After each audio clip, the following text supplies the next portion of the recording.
भारत को वाकई north Korea से निपटने के लिए किसी बाहरी शक्ति की मदद चाहिए?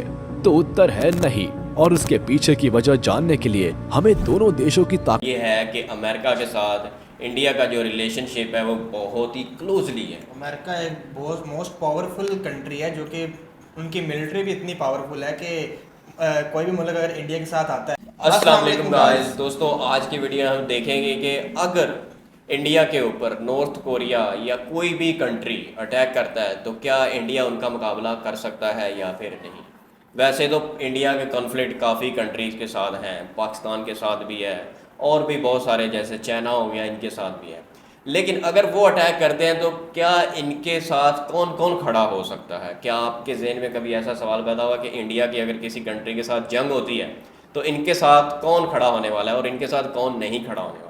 तो आज की वीडियो में हम समझते हैं कि क्या अगर नॉर्थ कोरिया इंडिया के ऊपर अटैक करता है तो इनके साथ कौन खड़ा होता है और ये क्या न्यूक्लियर पावर और इतनी एटमी ताकत है कि आपस में ये कॉन्फ्लिक्ट और ये जंग लड़ सकते हैं, और इसमें ये भी देखा जाएगा कि क्या इंडिया जीत सकता है या नहीं। तो आइए देखते हैं, लेट्स गो। क्या आपने कभी खाली वक्त में सोचा है कि अगर कल को नॉर्थ कोरिया के संकी तानाशाह ने भारत पर हमला कर दिया तो क्या होगा? आखिर वो मंजर क्या होगा जब दो न्यूक्लियर पावर्स के बीच जंग होगी? और सबसे बड़ा सवाल कि आखिर इन दोनों में जीत किसकी होगी? इन्हीं सब सवालों का जवाब आज हम इस वीडियो के जरिए जानेंगे कि वो कौन कौन से देश होंगे जो भारत का साथ देंगे और कौन मशरूम कट वाले किम जोंग से हाथ मिलाएंगे। तो चलिए फिर बिना वक्त गवाए शुरू करते हैं आज का वीडियो।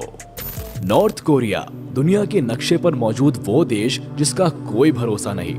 तानाशाह का ये देश कभी भी कुछ भी करने को तैयार रहता है। इसलिए अगर उत्तर कोरिया किसी देश से जंग का ऐलान करता है तो उसे हल्के में लेना ठीक नहीं।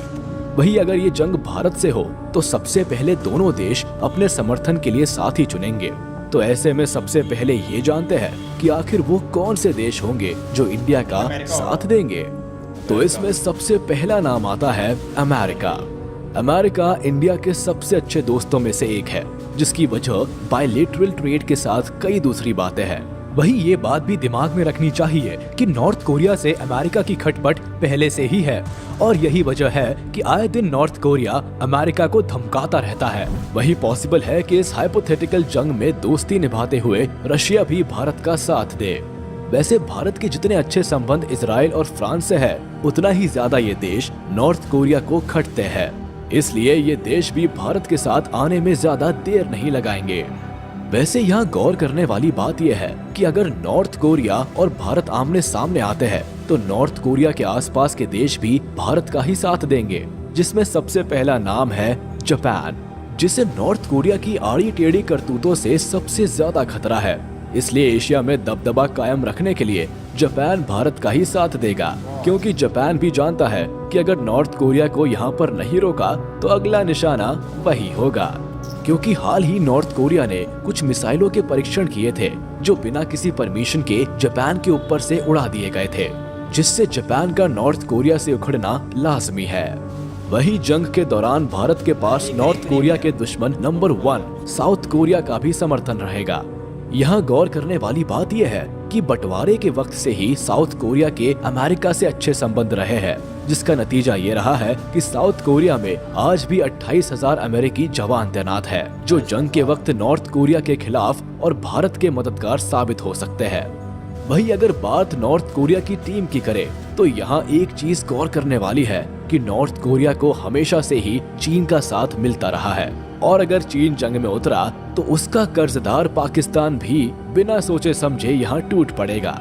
वही अगर इजराइल और अमेरिका भारत का साथ देंगे तो ईरान भी स्वाभाविक रूप से नॉर्थ कोरिया का ही साथ देगा। और आप ये बात तो जानते ही है कि ईरान और नॉर्थ कोरिया के संबंध पहले से ही काफी अच्छे रहे हैं। खबरें बताती है कि ईरान और नॉर्थ कोरिया समय समय पर दुनिया से छिपा कर हथियारों की डील भी करते हैं। वैसे यहाँ आपने नोटिस किया होगा कि अगर इन दो न्यूक्लियर पावर्स की जंग होती है तो साउथ ईस्ट एशिया से लेकर मिडिल ईस्ट और पैसिफिक तक के देश शामिल हो जाएंगे। यानी कि अगर ऐसी कोई जंग होती है तो वो तीसरे महायुद्ध से कम नहीं होगी। लेकिन अगर बाकी देश सिर्फ बैकहैंड से मदद करते हैं तो विश्व युद्ध जैसे हालातों से बचा जा सकता है। मगर अब सवाल उठता है कि क्या भारत को वाकई नॉर्थ कोरिया से निपटने के लिए किसी बाहरी शक्ति की मदद चाहिए? तो उत्तर है नहीं। और उसके पीछे की वजह जानने के लिए हमें दोनों देशों की ताकतों के बारे में जानना जरूरी है। तो सबसे पहले बात डिफेंस बजट की, जिसमें भारत नॉर्थ कोरिया के मुकाबले कई गुना ज्यादा है। हमारा बजट 4.5 लाख करोड़ का है, जबकि नॉर्थ कोरिया का डिफेंस बजट केवल 1,02,000 करोड़ का है। वहीं एयरफोर्स के कॉम्बैट एयरक्राफ्ट की बात करें तो हिंदुस्तान के पास फ्रांस, अमेरिका और इजराइल से आए ताकतवर जेट विमान है, जिनकी संख्या करीब 2000 के आसपास है, जबकि दुश्मन के पास सिर्फ 600 से 700 एयरक्राफ्ट्स ही है। वहीं बैटल टैंक्स में भी भारत का पलड़ा भारी है। हमारे पास जहां करीब 6000 के आसपास मेन बैटल टैंक्स है, तो वही किम जोंग के देश के पास 3500 बैटल टैंक्स है। लेकिन हमें ये नहीं भूलना चाहिए कि भारत की मिलिट्री स्ट्रेंथ 35 लाख है, जबकि नॉर्थ कोरिया के पास सिर्फ 18 लाख की मिलिट्री स्ट्रेंथ है, जो भारत से आधी है। ऐसे में दोनों देशों के बीच दो हाथ भी हुए तो भारत भारी पड़ेगा। लेकिन भारत के लिए जो चिंताजनक बात है वो है नॉर्थ कोरिया की ICBM यानी इंटरकॉन्टिनेंटल बैलिस्टिक मिसाइल, जिसमें सबसे बड़ा हथियार है हवासोंग 15, जिसे दुनिया की सबसे बड़ी रोड मोबाइल मिसाइल माना जाता है। और इसकी खास बात यह है कि ये 13,000 किलोमीटर तक हमला करने की ताकत रखती है। इसके अलावा समुद्री ताकतों में तो 80 सबमरीन्स के साथ नॉर्थ कोरिया का पलड़ा भारत के मुकाबले भारी नजर आता है, क्योंकि भारत के पास अभी केवल 18 सबमरीन्स है। वहीं नॉर्थ कोरिया के पास 5000 रॉकेट लॉन्चर्स भी है, जो सिर्फ 290 रॉकेट लॉन्चर्स वाले भारत के माथे पर शिकन ला सकता है। लेकिन अगर सबमरीन के बल पर नॉर्थ कोरिया आंख दिखाना चाहेगा तो उसे ये नहीं भूलना चाहिए कि भारत के पास 2 एयरक्राफ्ट कैरियर्स भी है। वही इस मामले में नॉर्थ कोरिया की जेब खाली है। इसके अलावा भी हमारे पास 15 फ्रिगेट्स, 20 कॉर्वेट और 11 डिस्ट्रॉयर जैसे नेवल एसेट्स है, जिसका मुकाबला करना नॉर्थ कोरिया के लिए इतना आसान नहीं होने वाला है। साथ ही भारत के पास ASAT यानी एंटी सैटेलाइट मिसाइल्स भी है, जो दुश्मनों की मिसाइल्स को हवा में ही ध्वस्त करने की ताकत रखती है। लेकिन एक बात तो बिल्कुल साफ है कि इस जंग की शुरुआत भारत तो बिल्कुल नहीं करेगा, क्योंकि भारत उन देशों में से है जो फैसला बहुत सोच समझ कर लेता है। साथ ही ये बात ध्यान में रखता है कि संबंध ना बिगड़े। वही नॉर्थ कोरिया के साथ ऐसा बिल्कुल नहीं है। नॉर्थ कोरिया वैसे ही बाकी देशों से कटा हुआ है, जिस कारण उन्हें कोई फर्क नहीं पड़ता कि उसके बारे में दुनिया क्या सोचती है। खैर, इसका ये मतलब नहीं है कि नॉर्थ कोरिया हमला करेगा तो भारत हाथ पर हाथ धरे बैठा रहेगा, क्योंकि ये आज का भारत है जो पहले के मुकाबले बहुत अलग है। ऐसे में अगर कभी नॉर्थ कोरिया अपनी औकात से ज्यादा उठता है तो भारत न्यूक्लियर हमला करने से भी पीछे नहीं हटने वाला है, जिसकी किम जोंग दूसरे देशों को सिर्फ और सिर्फ धमकियां देता फिरता है। वही अगर बात इतनी आगे बढ़ भी जाती है तो नेटो से लेकर UN की फोर्सेस भी भारत का ही पक्ष लेंगी। तो कुल मिलाकर ये बात साफ है कि जंग के लिए नॉर्थ कोरिया के पास ना पैसा है और ना ही उस मात्रा में हथियार और सिपाही।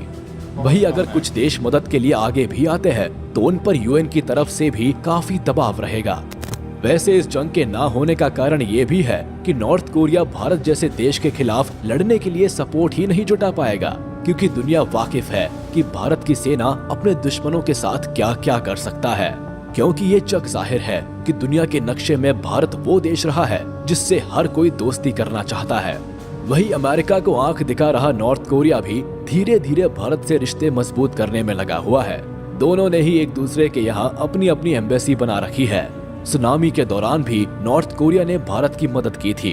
वही कोविड के दौरान UN के कहने पर भी भारत ने नॉर्थ कोरिया की आर्थिक मदद भी की थी। यानी फिलहाल तो भारत को नॉर्थ कोरिया से कोई खतरा नहीं है।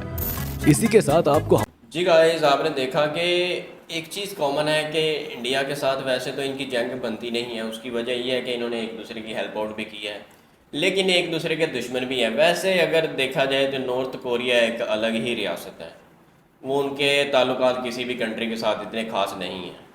लेकिन इंडिया जो कि अब पिछले 5-10 सालों से डेवलप होता जा रहा है, अब वो ये चाहते हैं कि हम इनके साथ एक अच्छा रिलेशन बनाएं, अच्छा ताल्लुकात कायम करें, क्योंकि इंडिया ग्रो कर रहा है। उसकी वजह ये है कि अमेरिका के साथ इंडिया का जो रिलेशनशिप है वो बहुत ही क्लोजली है। अमेरिका एक बहुत मोस्ट पावरफुल कंट्री है, जो कि उनकी मिलिट्री भी इतनी पावरफुल है कि कोई भी मुल्क अगर इंडिया के साथ आता है लड़ने के लिए, तो वो फौरी उसकी हेल्प कर सकता है। क्योंकि इंडिया और अमेरिका के रिलेशनशिप और ताल्लुकात पक्का होने की वजह से अमेरिका फौरी से इंडिया का साथ देगा, क्योंकि इनके बिजनेसेस मिक्स चल रहे होते हैं। इंडिया की बहुत ज़्यादा प्रोडक्ट्स अमेरिका के अंदर सेल की जाती है, और भी कंट्री में जाती है, लेकिन सबसे ज़्यादा किस में जाती है? अमेरिका के अंदर जाती है। आई होप कि आपको वीडियो अच्छी लगी हो। और अगर वीडियो अच्छी लगे तो वीडियो को लाइक करो, एंड नए तो चैनल को सब्सक्राइब करते जाओ। तो फिर मिलते हैं नेक्स्ट वीडियो में, तब तक के लिए अल्लाह हाफिज़।